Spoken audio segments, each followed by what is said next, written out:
Bank pension updation से जुड़े MC Singla case और स्पेशल अलाउंस और बाकी सारे केसेस की आज की हियरिंग अपडेट क्या है, क्योंकि कल रात 8 बजे जो आपकी रेगुलर हियरिंग फाइनल हियरिंग के केसेस है उसकी डेली लिस्ट है वो 29 जनवरी की आ चुकी है। तो उसकी अपडेट देखेंगे और साथ ही में एक बहुत ही इंपॉर्टेंट यहाँ पे बैंक पेंशन अपडेशन, साथ ही में जो डीए अनोमली है वो, साथ ही में स्पेशल अलाउंस और ग्रेट्युटी को लेकर डीएफएस को एक लेटर लिखा गया है। उसमें उन्होंने कहा है कि आउट ऑफ कोर्ट आप सॉल्यूशन दीजिए। आपने आरबीआई में जैसे रिवाइज किया वैसे ही हमारा भी डायरेक्टली आप रिवाइज कर सकते हैं। तो पूरा लेटर वो समझेंगे और साथ ही में अपडेट बाकी सारे केसेस पर क्या है वो चलिए देखते हैं। तो सबसे पहले एमसी सिंगला केस और स्पेशल अलाउंस जो केसेस है बैंक रिटायर्स के, उसका क्या अपडेट है 29 जनवरी की हियरिंग को लेकर। तो देखिए यस्टरडे इवनिंग मतलब कल रात यहाँ पे 8 बजे सुप्रीम कोर्ट की रेगुलर हियरिंग की लिस्ट है वो ऑफिशियल साइट पर यहाँ पे पब्लिश हो चुकी है। There is no MC Singla case listed in top 20 matters, मतलब टॉप 20 जो आज की हियरिंग होगी उसमें एमसी सिंगला केस, बाकी स्पेशल अलाउंस का केस,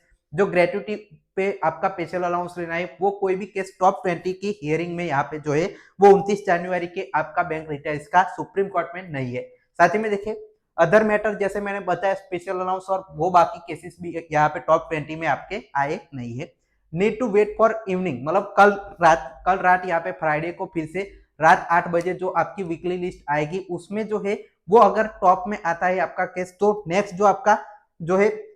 4 और 5 फरवरी को फिर से आपके सुप्रीम कोर्ट में रेगुलर हियरिंग की डेट आएगी 4 और 5 फरवरी। उसमें एमसी सिंगला केस के आने की संभावना है। वो आपकी जो वीकली लिस्ट आएगी उससे आपका क्लियर हो जाएगा कि आपकी सुनवाई होगी या नहीं। उसके लिए आप इस चैनल को सब्सक्राइब कर लीजिए, मैं आपको अपडेट सबसे पहले दूंगा कि आपकी हियरिंग होगी या नहीं। अब जो बहुत इंपॉर्टेंट बात है वो चलिए शुरू करते हैं कि आपका जो सीबीपीआरओ है उन्होंने फाइनेंस के जो डीएफएस के सेक्रेटरी एम नागराजू उनको एक लेटर लिखा है जिसमें उन्होंने पूरी तरह से जो आपका पेंशन अपडेशन का मुद्दा है वो समझाए, डीए और स्पेशल अलाउंस से रिलेटेड बातें भी कही है, आप आउट ऑफ कोर्ट सॉल्यूशन दीजिए वो भी यहाँ पे जिक्र किया है। तो पूरी तरह से डिटेल में चलिए देखते हैं। Updation of pension for the pensioners and family pensioners of banking industry, इसके बारे में पूरा जो आपका लेटर है वो आप देख सकते हैं। मैं आपको वन बाय वन समझाता हूँ। We are happy to learn through social media, मतलब आपने जो आप central government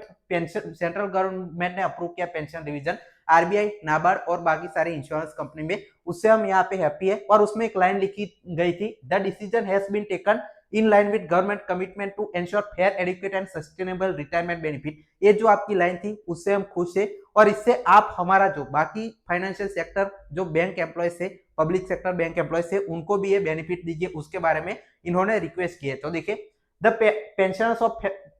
the family pensioners of banking industry being patriotic citizen of country, their life long commitment the well being nation socially, मतलब इन्होंने कहा है कि हमने पूरे देश की यहाँ पे जो सेवा है वो की, तो हमारा जैसे आरबीआई, नाबार्ड और पब्लिक सेक्टर जनरल इंश्योरेंस में किया वैसे ही हमारा भी जो रिवीजन है वो आप कीजिए।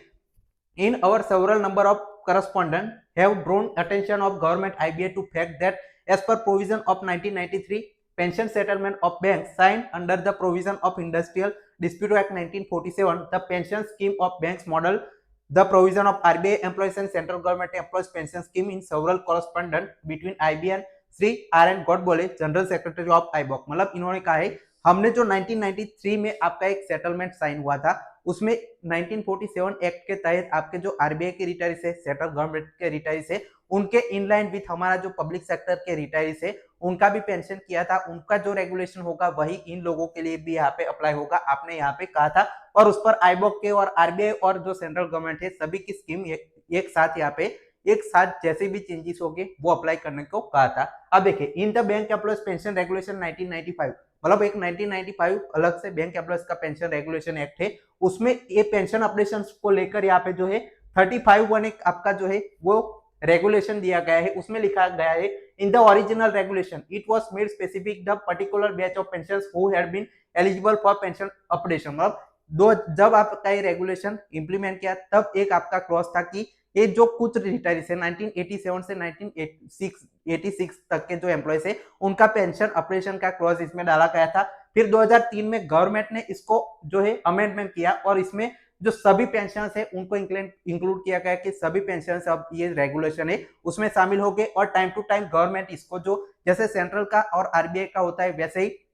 जितने भी बार यहाँ पे जो बाइपार्टाइट सेटलमेंट होगा बैंकों में, उस हिसाब से आपका पेंशन ऑपरेशन होगा। वो पूरी तरह से 35(1) क्लॉज में जो है वो जो मॉडिफाई करके अमेंड करके पूरी तरह से लिखा गया है, उसके बारे में इन्होंने जो डिटेल्स है वो दिए। अब साथ ही में देखिए बहुत इंपॉर्टेंट यहाँ पे बात है, sir it will be not be out of place to mention that here official of the ministry of finance had shown in a affidavit Honorable High Court of Mumbai regulation the RBI pension operation case that if pension operation allowed in RBI would having a contingent effect to raise similar demand of pension other financial sector। मतलब जो आपकी finance minister के official है उन्होंने Mumbai high court में कहा था कि अगर आरबीआई में पेंशन होगा तब जाकर वो बाकी सारे जो फाइनेंशियल इंस्टीट्यूट है बाकी बैंक से उसमें भी वो फायदा आपको देना चाहिए। ये 2019 में कहा था 1 मार्च को, और फिर आपकी जो है 2019 में ही जो आपकी डिमांड है पेंशन की, आरबीआई का पेंशन ऑपरेशन हो गया, मैंने जैसे जो आपके बाकी वीडियोस में बताए। तो अब सेम बेनिफिट आपको जो आपका ऑनरेबल जो आपका हाई कोर्ट है मुंबई में वो खुद आपने कहा था, तो हमें भी ये पेंशन का जो बेनिफिट है वो मिलना चाहिए। लगातार यहाँ पे 6-7 साल बीत चुके हैं लेकिन हमारी ये डिमांड पूरी नहीं हुई है, वो भी इन्होंने मेंशन किया है। साथ ही में देखिए आईबीए ने यहाँ पे रॉन्ग स्टैंड, अपना जो रॉन्ग स्टैंड है वो सुप्रीम कोर्ट में दिया है कि बैंक एम्प्लॉयज के खिलाफ, जो पब्लिक सेक्टर बैंक एम्प्लॉयज है उनके खिलाफ उन्होंने कहा है, उन्होंने जो अपनी जो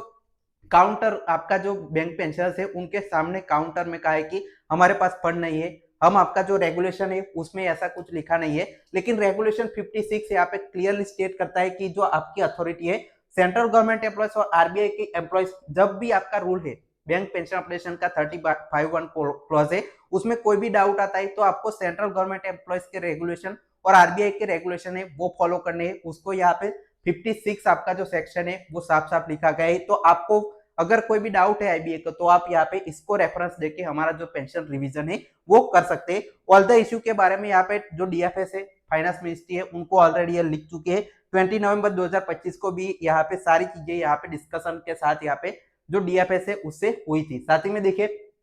support of contingent and orally explain the queries, मतलब आपको ऑलरेडी हम ये सारी चीजें समझा चुके हैं। अब आरबीआई के रिटायर्स है उनको तो ये सारी चीजें मिल गई है, बाकी मुद्दों पर भी इन्होंने कहा है। तब देखिए we submitted a comprehensive package of pension operation along with a